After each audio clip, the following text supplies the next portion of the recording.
진행을 맡은 실리콘밸리에 있는 미디어 스타트업 더밀크의 권순우 기자라고 합니다. 반갑습니다. 네, 오늘 그 사흘간 진행되는 우리 엘비스의 뉴로 토크쇼 첫 시간입니다. 첫 시간인데 요즘 이 두 분이 기술신에서 굉장히 유명한 분들이어서 좀처럼 모시기가 쉽지 않은 분들인데 오늘 이렇게 현장에 라이브로 이렇게 우리가 토크쇼를 한다는 것 자체가 굉장히 의미가 있는 것 같습니다.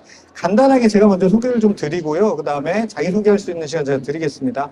먼저 스탠퍼드대 신경학 생명과학과 교수이자 오늘 행사를 마련한 엘비스의 창업자, 대표 아니고 창업자 우리 이진영 교수님 모셨습니다. 박수 부탁드립니다. 네, 안녕하십니까.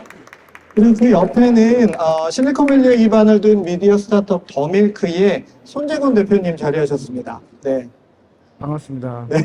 안녕하세요. 안녕하세요. 반갑습니다. 우리 손 대표님 같은 경우는 저랑 이제 같이 일을 하시는데도 불구하고 워낙 서울과 이 미국을 반반씩 나눠서 왔다 갔다 하시다 보니까 저도 좀 뵙기가 어려워요. 그런데 오늘 이렇게 토크할 수 있는 시간이 마련이 돼서 굉장히 의미가 있습니다. 먼저 그 두 분 각자 자기소개부터 간단히 좀 부탁을 드릴게요.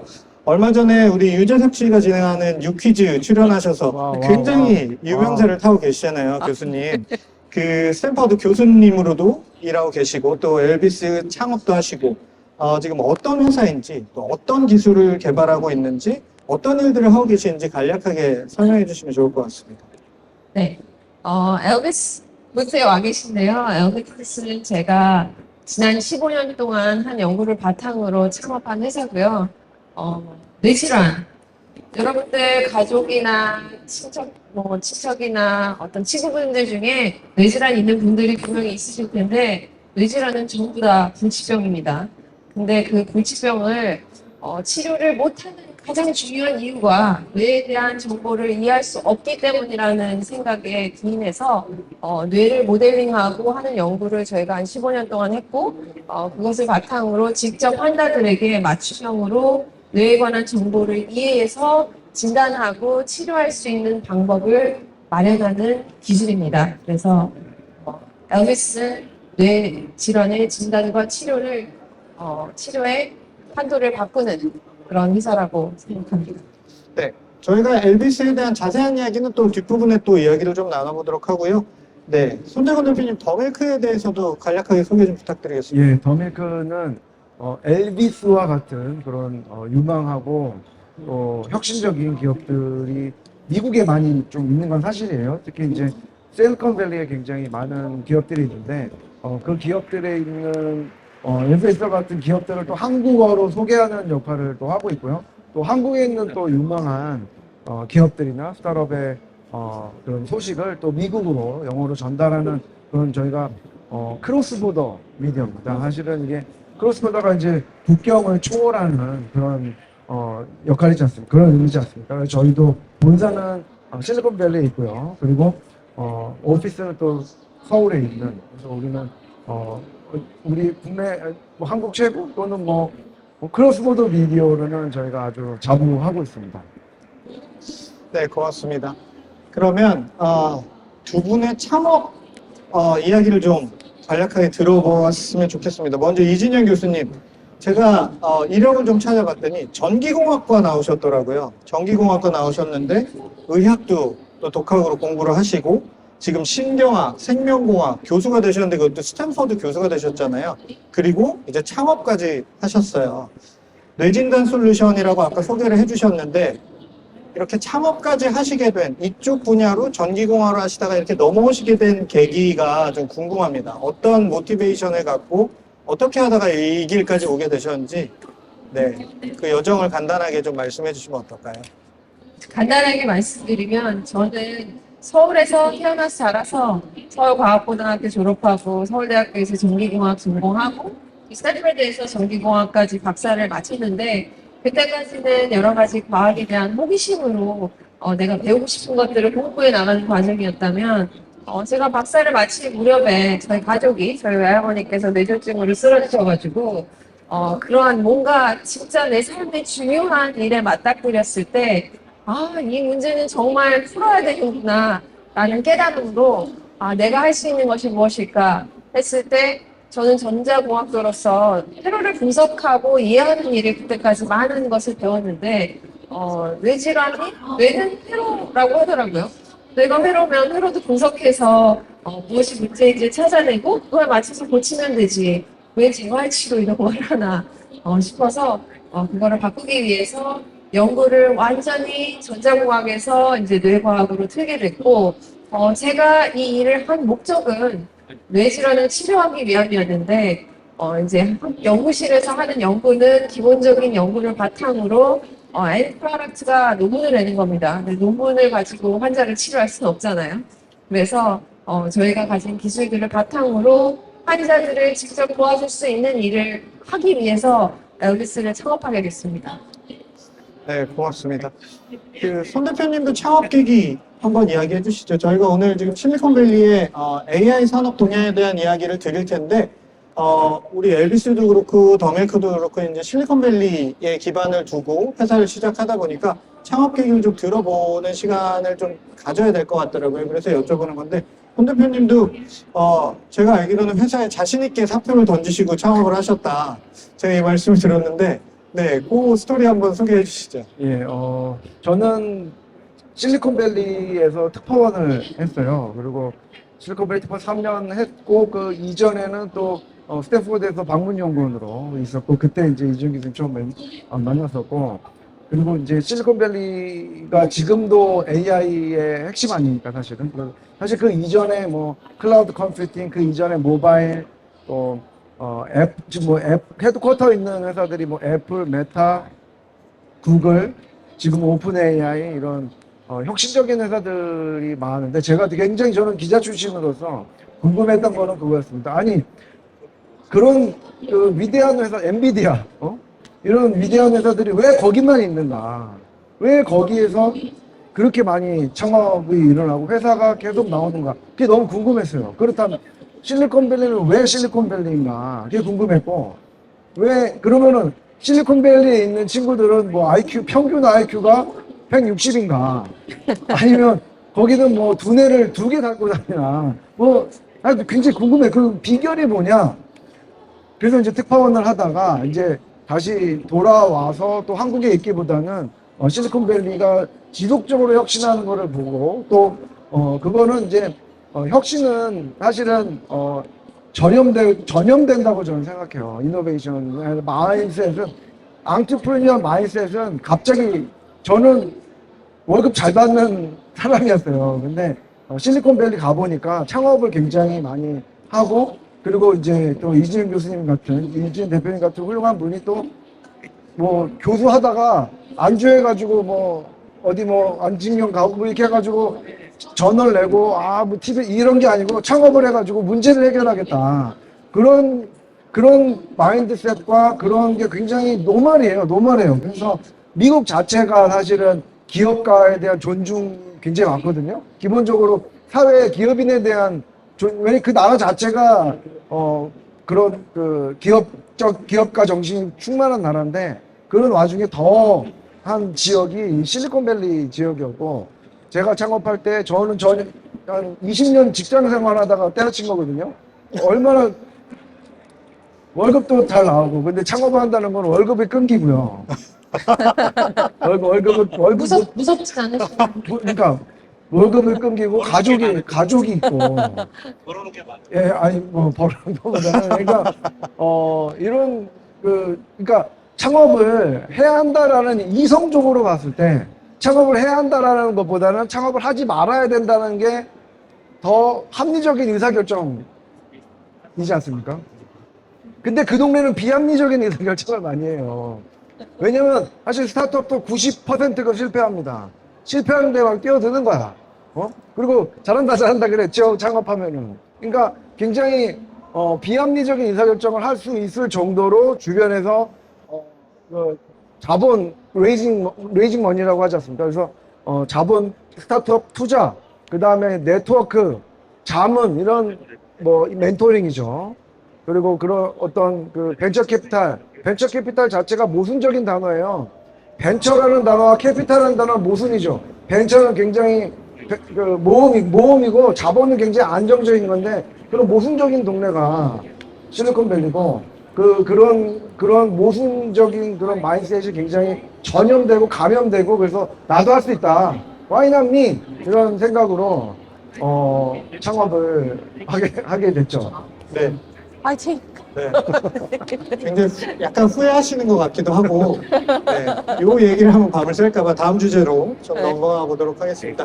요즘에 저희가 기술신에 대한 이야기, 뭐 기술과 관련된 이야기를 듣다 보면 가장 많이 나오는 이야기가 바로 생성 인공지능, 생성 AI다라고 이렇게 말씀을 드릴 수 있는데, 이 노벨상 아시죠? 100년이 넘은 그 노벨상, 이번에 노벨 물리학상과 노벨 화학상이 모두 최초로 인공지능 연구원들이 받으셨어요. 그만큼 지금 인공지능 AI 자체가 굉장히 주목을 받고 있는데, 아까 손 대표님께서 말씀하셨다시피 AI의 어떤 그런 그 근원지라고 할까요?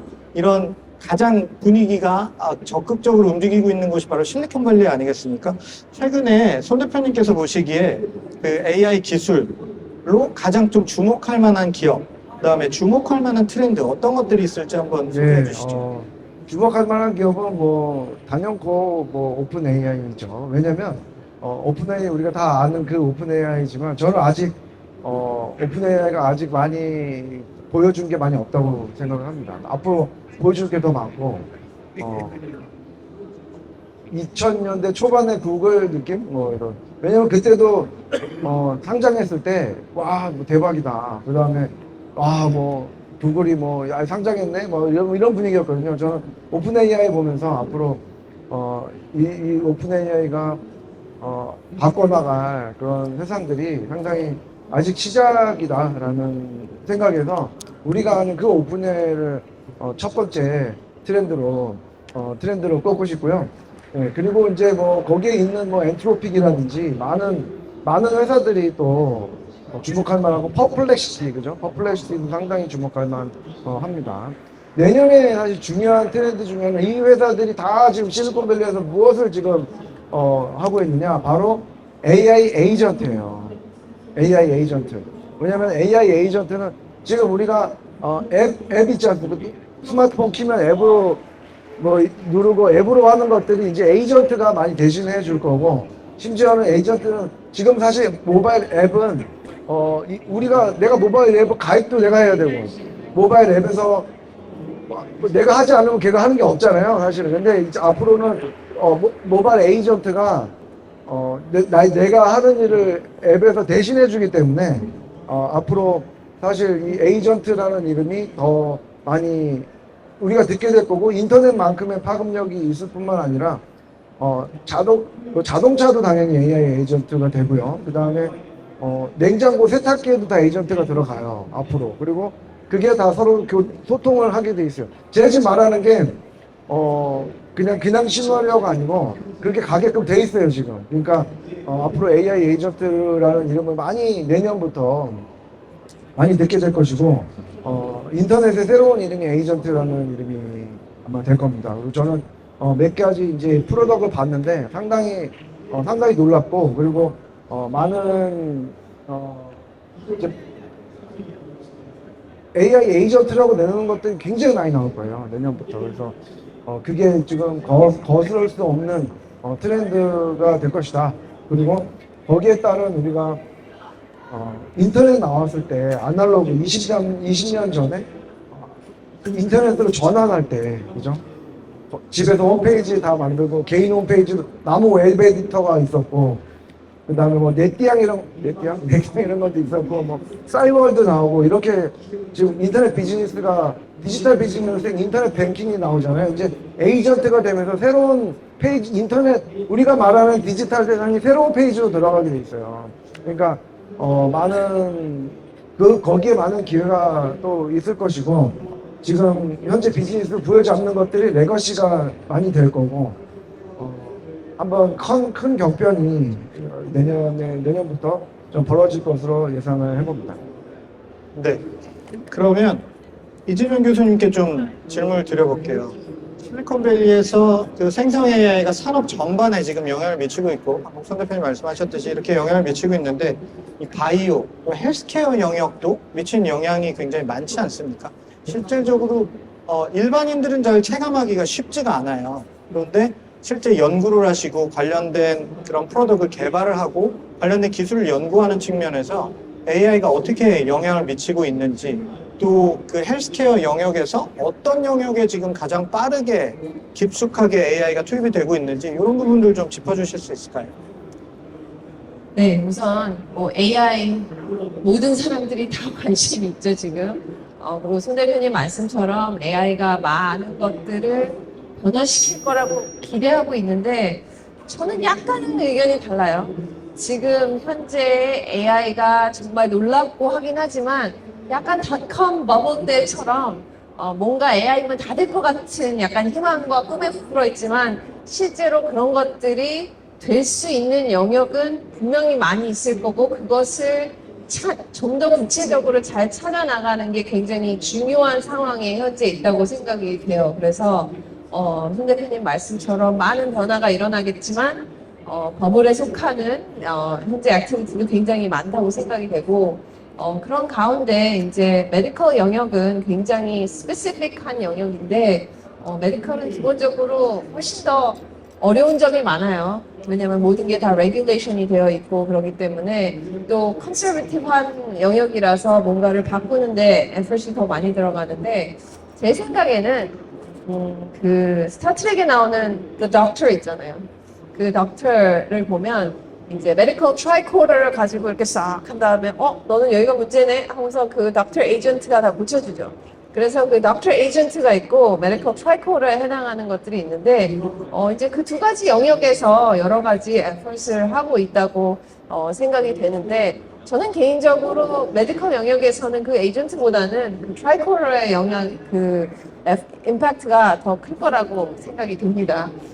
그래서 AI를 가지고 접근하기에 접근성이 그렇게 좋지는 않지만 이제 그런 데서 중요한 문제들을 찾아서 풀어내는 거는 특히 현대 사회에서는 의료 비용이 엄청나게 증가하고 있기 때문에 그 의료의 효율성을 높이는 것은 그냥 편리한 문제가 아니라 굉장히 필수 불가결한 영역이에요. 그래서 누가 그 AI 산업 전반이 거품도 있고 위너도 있을 것이듯이 의료에서도 누가 그게 맞는 정말 의료에 필요한 문제인지를 찾아서 풀어내느냐 하는 것이 관건으로 될 것으로 보입니다.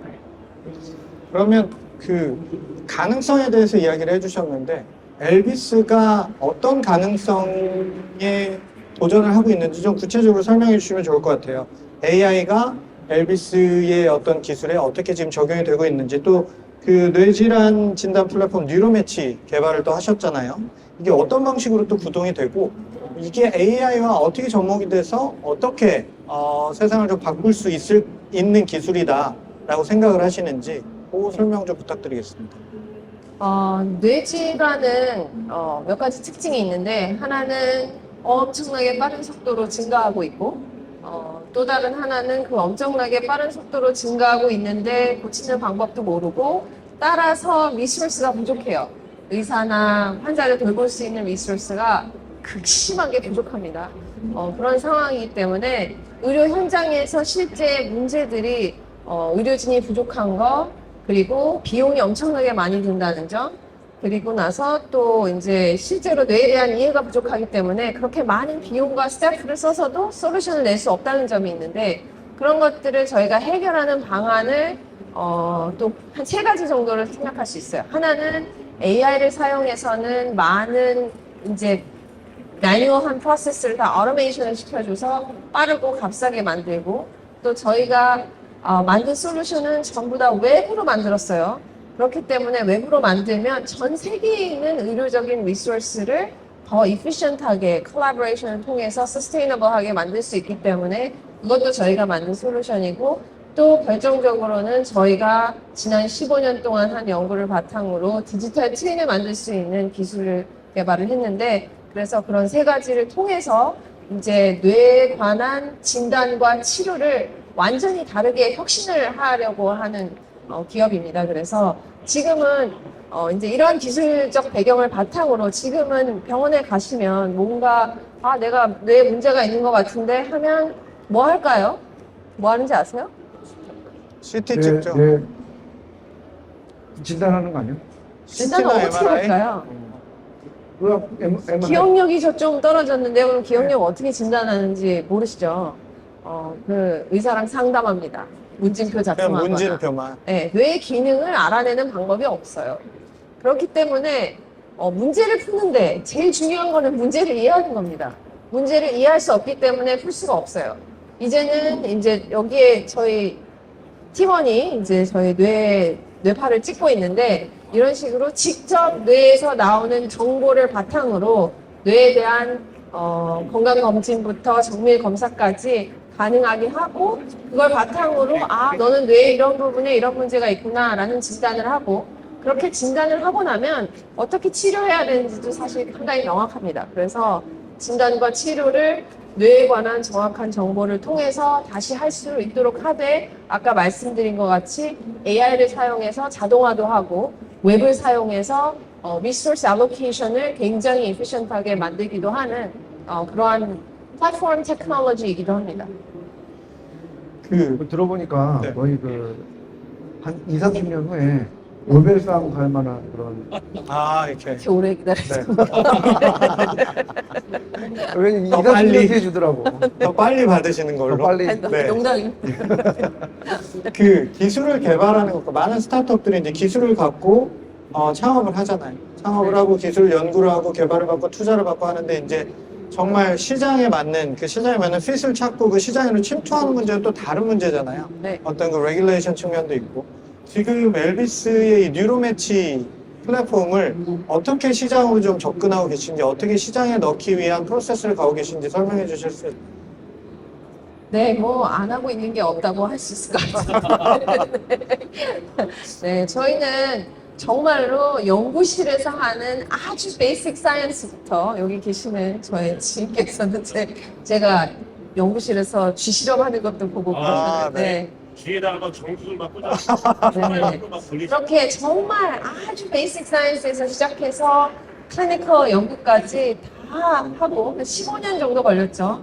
그런 것들을 다 해내고 그거를 바탕으로 또 이제 커머셜리 사용할 수 있는 아까 말씀드린 웹에 기반한 뭐 소프트웨어 기술, 최신 소프트웨어 기술을 다 써서 그런 걸로 제품을 만들고 또 다 레귤레이션을 통과하고 하는데 이제 환자들에게 접근하는 이제 마켓 핏을 찾아가는 과정에서 굉장히 디테일이 굉장히 중요해요. 디테일은 굉장히 중요하고 그거에 대해서 상당히 많은 생각을 했기 때문에 저는 굉장히 저희가 디테일을 잘 했다고 생각하는데 굉장히 중요한 거는 사실 디테일이 중요하긴 하지만 뇌질환은 불치병이고 너무너무 많은 사람들에게 필요한 솔루션이기 때문에 마켓 자체에서 가지고 있는 디맨드가 엄청납니다.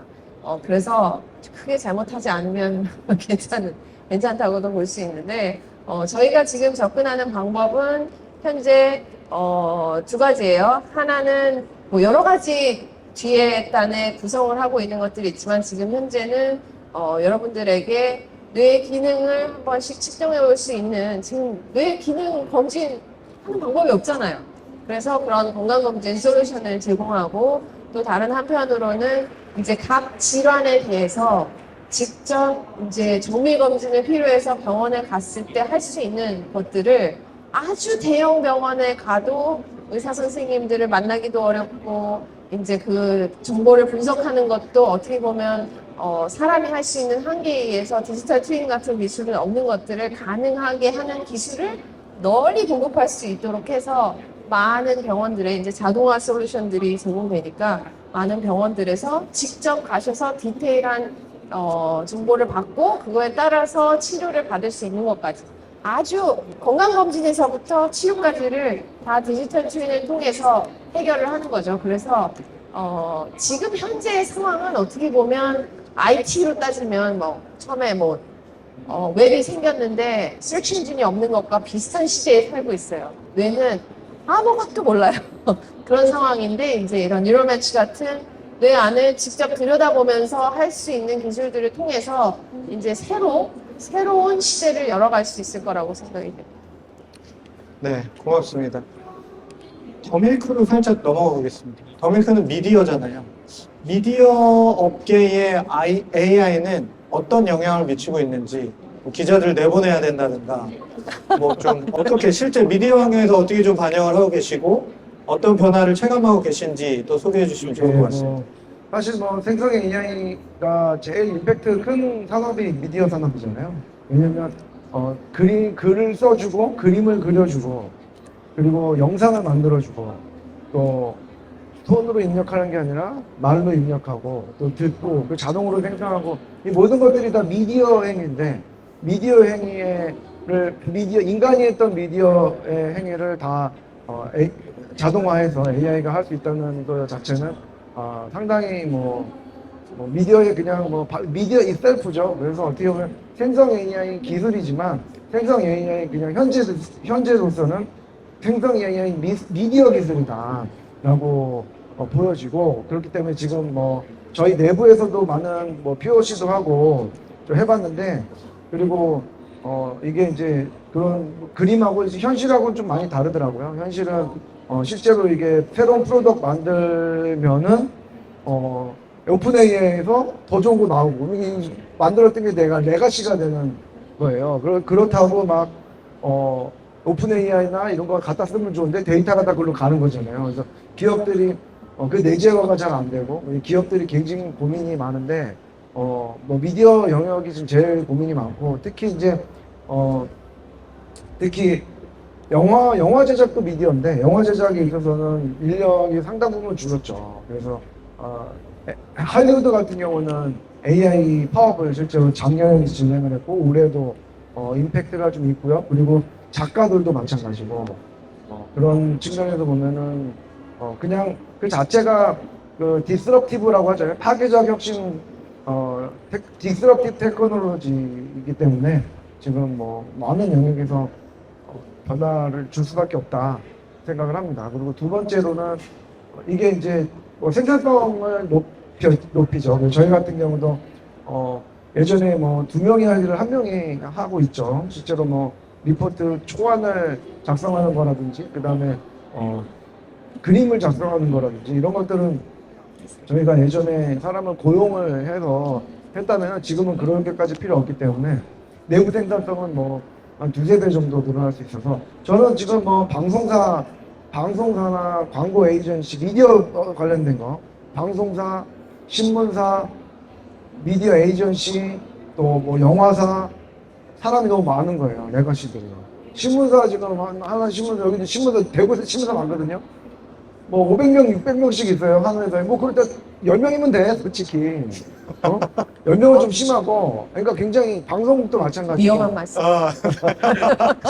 아니, 그 정도로 이 생산성 도구로서는 이게 좀 상당하다. 그리고 미국에서는 해고가 많이 되잖아요. 미디어 영역에서 해고가 정말 많기 때문에. 미디어에 있어서는 생성 AI가 바로 이거는 제 생각에도 생성 AI가 현재 기술로 가장 유용한 거는 크리에이티브 컨텐츠를 만드는 데 저는 가장 유용하다고 생각하는데 크리에이티브 컨텐츠 말고 사실관계가 분명해야 되는 데는 사실 좀 약한 면도 있다고 생각이 들거든요. 그거는 당연하죠. 그래서 네. 예를 들면 이제 그래서 뉴스가 그래서 중요한 거고 네. 사람들이 그거는 AI가 생성이 안 되거든요. AI는 과거의 그러니까 데이터지. 그런 면에서 예. 이제 이런 뉴스를 전하는 그런 미디어에서 이제 생성 AI가 가지는 역할과 이제 사람이 가지는 역할이 어떻게 되는 게 적절할 것 같다고 그거는 생각하시는지. 저는 그렇게 생각해요. 이게 생성 AI라는 단어 자체가 저는 점점 없어질 거라고 생각해요. 그냥 인텔리전스라고 생각을 하거든요. 아티피셜 인텔리전스가 아니라 인텔리전스가 될 거다. 왜냐면 이게 사람도 AI를 통해서 사람의 지능이 증강이 되는 거고 AI도 어차피 사람이 쓰는 거니까 사람이 써서 AI 능력이 또 지금 증강이 되고 있잖아요. 결국은 하나로 또 인텔리전스 자체가 저는 좀 될 것이다라고 보여지고요. 그리고 그런 의미에서 어쨌든 생성 AI에서 나오는 이런 것들이 할루시네이션도 많고 또 장점이 있고 단점이 있거든요. 생성 AI는 뭘 잘하냐면은 융합하는 거 굉장히 잘해요. 이중간 예를 들면 말이 안 되는 것들을 거짓말도 합칠 때 잘하는 거짓말 잘하는 거죠. 그러니까 거짓말을 잘하는 게 왜냐면 이게 상상력이거든요. 이게 개뻥인데 왜냐면 걔는 인간들은 이제 거짓말하면 부끄럽지 않은 인간들도 많지만 거짓말해서 부끄러워서 이제 얘기를 안 하는데 걔는 말을 하고도 제가 뭘 하는지 모르는 그런 허언증이 많기 때문에 인간과 AI가 적당히 롤을 나눠야 될 것 같습니다. 저는 그 할루시네이션은 없어지지 않는다고 생각해요. 네, 저는 생성 AI가 사실 지금 현재 형태로는 리미테이션이 굉장히 많다고 생각하는 편이에요, 저는. 그런 것들이 바뀌기 위해서는 기본적으로 지금 현재 기술은 한계가 많은데 인간이 그렇게 대놓고 엉터리 같은 거짓말을 많이 하지 않는 이유는 여러 가지 정보들을 조합해서 그거에 대한 판단을 할 수 있는 능력이 있기 때문이고 또 인간으로서 살아가고 있는 내 소사이어티에서 역할 같은 것들이 있기 때문인데 그런 것들을 할 수 있는 능력이 현재는 전혀 없고 그런 것도 문제인데 그럼에도 불구하고 미디어에서 이제 여러 가지 컨텐츠를 정말 크리에이티브하게 생산해야 될 때는 중요하지만 사실을 전달해야 되는 뉴스 미디어 같은 경우에는 그게 오히려 독이 돼서 사실은 사람의 기자님들의 역할이 되게 더 중요해지는 부분도 저는 그렇죠. 있다고 생각합니다. 더 중요해지고 또 네네. 그러니까 이제 그 비즈니스 모델 자체가 바뀌는 거죠. 네. 그러니까 저희 더밀크와 같이 현장에서 취재하고 또 프리미엄 구독하고 이런 비즈니스가 앞으로 잘 될 수밖에 없지 않나라고 생각을 하는데 파이팅. 현실은 녹록지 자신 있게 않습니다. 말씀하셔도 됩니다. 예, 현실은 녹록지 않지만 미래는 그런 방향입니다. 박수 박수.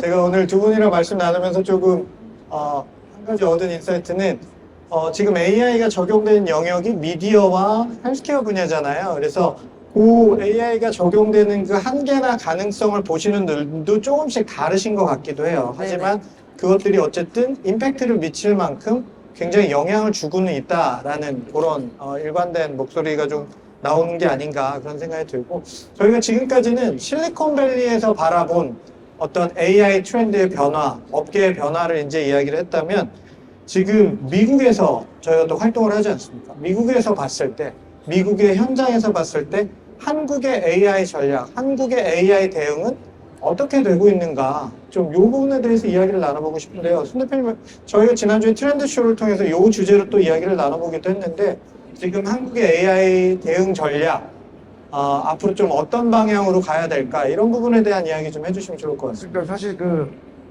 한국 다 주체가 다 다르죠. 뭐 한국 정부의 AI 전략, 한국 기업의 어떤 조직의 개인의 AI가 다 좀 다른 영역이고요. 그리고 전체적으로 봤을 때 전략을 좀 스마트하게 가져가야죠. 무슨 얘기냐면은 지금 이게 리더십이 되게 중요한데 지금 뭐 모델 만드는데 비용이 천문학적으로 들어가잖아요. 그래서 지난 오픈 AI 같은 경우도 뭐 한국 돈으로 8조 원을 조달을 한단 말이에요. 한 라운드에. 그리고 8조 원을 조달해서 오픈 AI가 생존할 수 있는 런웨이는 1년 반이에요. 왜냐면 6조를 쓰니까 1년에. 그거에 대해서 제가 한 말씀 드려도 될까요? 8조를 써서 생존이 1년 반이고 거짓말하는 게 특징이라면 뭔가 잘못된 거 아닐까요?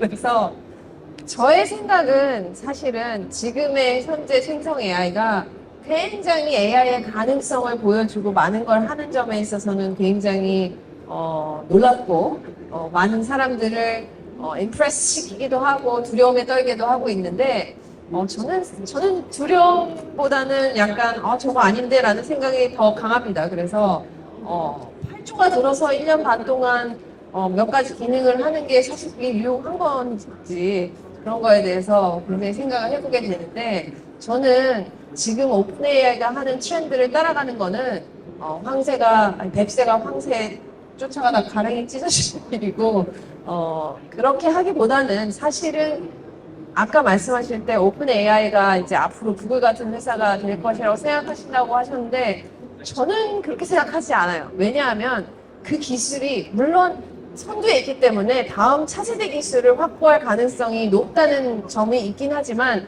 지금 현재 기술은 그런 기술은 아니라고 생각해요. 그렇기 때문에 차세대 기술을 먼저 확보하는 것이 중요하다고 생각이 되고 그 차세대 기술을 확보하는 사람이 위너일 거라고 생각하지 아직은 위너가 결정되지 않았다고 생각합니다.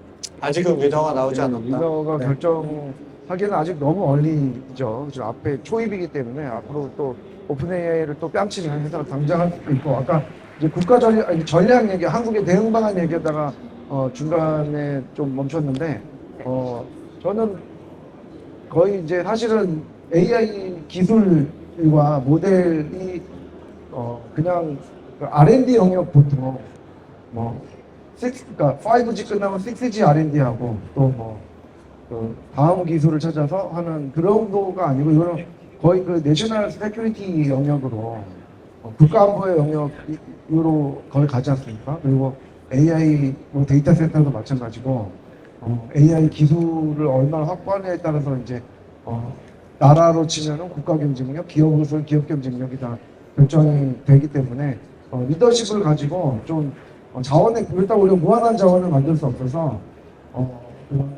그 자원 분배를 좀 잘해야 될 것 같아요. 저는 그래서 거의 이 AI 기술 국방 영역으로 좀 봐야 되지 않나. 그 내셔널 세큐리티 영역으로 핵무기 다루듯이 좀 다뤄야 되지 않나. 그게 미국에서 보는 시각이긴 하거든요. 근데 우리는 한국은 그 정도 지금 자본이 넉넉지 않기 때문에 우리는 이제 AI 모델을 만들고 아까 말씀하신 대로 뱁새가 황새 쫓아가듯이 이렇게 하는 게 아니라 거기에 대한 AI에 대한 리터러시 활용, 그다음에 AI의 문제점, 그리고 AI를 활용해서 새로운 뭐 어플리케이션 또 아이디어. 왜냐면 그거는 새로운 그 툴이 생기는 거잖아요. 이걸로 젠슨홍 CEO가 그런 얘기했어요. 지금 창업하고 뭐 할 거냐. 엔비디아 같은 거 안 한다. 자기는 바이오 테크놀로지 하겠다. 뭐 바이오 하겠다. 이 얘기는 너무 AI를 통해서 발견할 게 알파포 3 같이 많기 때문에 자기는 바이오로 지금 하겠다고 얘기를 했거든요. 기술을 가지고 새롭게 발견할 게 무궁무진하게 많다. 아직도 알지 못하는 그렇기 때문에 우리가 더 그러려면 어떻게 되는가? 더 사실은 학문으로서는 또 근본적인 학문을 좀 더 추구해야 되고 또 본질에 좀 가깝게 그다음에 정말 질문을 또 잘 프로팅을 잘 해야 되겠죠. 그러니까 조금 더 상상력이 또 좀 있어야 되고 이게 AI는 어차피 또 툴이니까 그것을 통해서 어떻게 사람의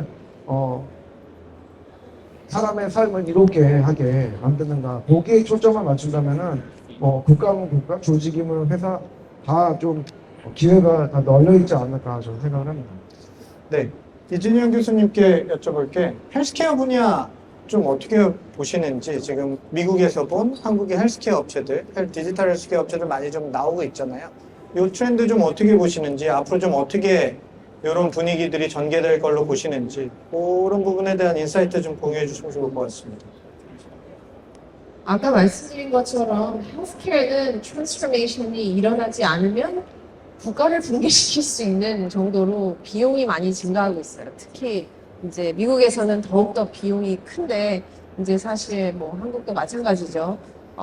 그래서 그 비용을 감소시키는 면에 있어서도 이제 여러 가지 AI와 같은 테크놀로지들이 필요할 것으로 생각되고 또 다른 중요한 트렌드는 지금까지는 감기 걸리면 다 똑같은 감기약 먹고 이런 식으로 이제 다 같은 케어를 정상과 비정상을 구별해서 했다면 지금 정보화로 인해서 더 많은 정보를 알아낼 수 있는 상황에서는 사실은 건강한 관리를 위해서는 개인화된 관리가 필요하고 그런 정보들을 얻을 수 있는 상황이 됐다고 생각합니다.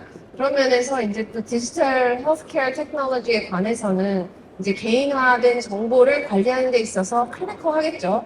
그래서 그런 것들이 중요한 트렌드로 자리 잡으려고 노력하고 있는 상황인데 아까 제가 말씀드린 오픈 AI의 예에서와 마찬가지로 아직은 정확하게 어떻게 안착을 해야 될지 모르는 상황에서 많은 것들이 어떻게 보면 거품으로 끝날 에포트들이 많이 있는데 어떻게 보면 굉장히 기회가 많기도 하고 아직은 이제 세틀다운이 되지 않은 영역이라고 생각합니다. 그래서 그런 테크놀로지를 이용해서 개인화된 정보들을 이루어 나가고 의료 비용을 낮추는 그 두 가지가 제일 중요한 목표가 아닐까 생각합니다. 네, 감사합니다. 마지막 질문 한번 드려보겠습니다. 벌써 시간이 좀 많이 지났어요. 이번 픽스 행사에 그 예비 창업가들, 또 막 창업을 시작한 분들도 이제 부스 차려서 많이 나오셨는데, 예비 창업을 꿈꾸는 분들을 위한 현실적인 조언, 적나라하게 좀 말씀해 주시면 좋을 것 같고, 조언도 또 한마디 보태주시면 좋을 것 같습니다. 손 대표님부터. 네, 많이 웃으시는데. 하지 마라. 네. 농담이고요. 그러니까 뭐 지금과 같은 시기가 뭐 스타트업의 황금기다라고 또 누가 뭐 이렇게 항상 그런 말 믿지 마시고요. 그런 말 믿지 말고 일단은 스타트업 하거나 창업하면 일단은 정말 망할 확률이 높은 거죠. 그리고 정말 어려운 일을 해내야 되는 사람이고 그런 각오 없이 이제 막 뛰어들어서 그냥 이렇게 그런 건 좀 아닌 것 같아요. 그리고 스타트업은 우리 같이 생각하는 거는 이제 문제를 해결하는 사람이지 돈 버는 사람 그러다가 돈이 벌리는 거고 그러다가 엑짓을 하는 거지 이게 그것을 위해서 창업을 하고 내가 뽀대나는 삶을 살기 위해서 난 스타트업 명함 이거는 아니지 않습니까? 보다 안 합니다. 예, 이게 아니지 않습니까? 그러니까 어려운 과정이 있으니까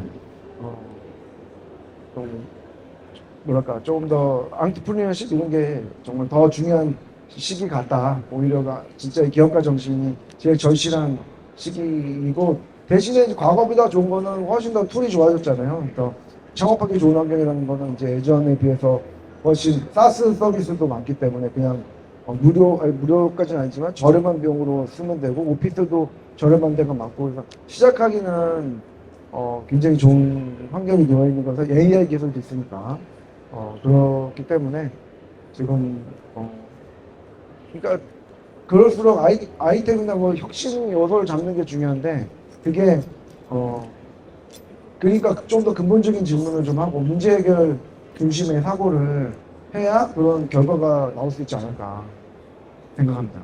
네. 이 교수님도 한 말씀. 저도 손 대표님과 동의합니다. 스타트업 사실 거의 다 망한다고 봐야 되는 거기 때문에 저는 스타트업 하는 거를 encourage 하는 거는 무책임하다고 생각해요. 다 망할 수도 있는데 그럼에도 불구하고 해야겠다는 경우에만 해야 되는 거고 제가 최근에 어떤 이제 교수님 몇 분이 저한테 이제 조교수가 되신 교수님 두 분이 저한테 와서 난 창업에 좀 생각이 있는데 창업 어떠냐 저한테 물어보시길래 제가 이렇게 대답을 해줬어요. 창업의 끝은 두 개밖에 없다. 뭔가 성공을 하거나 망하거나 이거밖에 없고 그런 면에 있어서 또 하나 중요한 거는 일단 창업에 시동을 걸면 그 다음에 중간에 나 좀 힘든데 쉬어가야지 스탑할 수가 없다. 스탑할 수가 없어요. 빼박이에요. 그냥. 그렇기 때문에 빼박이니까 그걸 알고 잘 생각해봐라 했더니 5분 만에 안 하겠다고 했어요. 네. 그래서 저 그런 건 안 하겠습니다 라고 바로 그 자리에서 안 하겠다고 얘기를 했는데 그런 만큼 그냥 쉽게 접근해야 되는 일은 아닌 것 같고 말씀하신 것처럼 내가 돈을 많이 벌어야겠다고 할 일은 절대 아닌 건 확실하고 그게 아니라 정말 내가 해결해야 되는 문제가 있는데 내가 해결해야 되는 문제고 내가 해결할 수 있겠다. 그리고 나는 이러한 모든 어려움을 다 감내할 자신이 있다. 그런 경우에만 해야 되는 거라고 생각합니다. 네. 두 분 말씀 조언 잘 받으시면 좋을 것 같고요. 혹시 오늘 이 얘기는 꼭 하고 싶었는데 못 하셨다 이런 말씀 있으실까요? 교수님? 네. 여러분 모두 뉴로매치로 건강한 뇌를 지키십시오. 감사합니다. 네. 더맨크 많이 구독권을 또 이렇게 좀 네, 알겠습니다. 네, 저희 구독권 필요하신 분들 저희 나눠드리도록 하겠습니다. 오늘 엘비스가 마련한 뉴로 토크쇼 저희가 준비한 시간은 여기까지고요. 미국 실리콘밸리 기술 현장 분위기 또 AI의 등장으로 인해서 각 영역들이 어떤 영향을 받고 있는지에 대해서 좀 인사이트 얻으신 그런 시간이 아니셨을까 생각이 됩니다. 여기서 끝이 아니고요. 내일과 모레에도 엘비스에서 뉴로 그 토크 네. 또 진행이 되고 저희 또 내일 또 이진영 교수님께서 나오시는 트렌드 쇼가 내일 또 열리게 됩니다. 엑스코 서관 3층에서 저희 더밀크가 주최하는 트렌드 쇼 2025 행사가 열리니까요. 그 행사에도 많은 관심 부탁드리겠습니다. 저희 엘비스의 성장 또 더밀크에 대한 관심 또 부탁드리겠습니다. 오늘 방문해 주신 여러분들 대단히 고맙습니다. 네. 감사합니다. 감사합니다.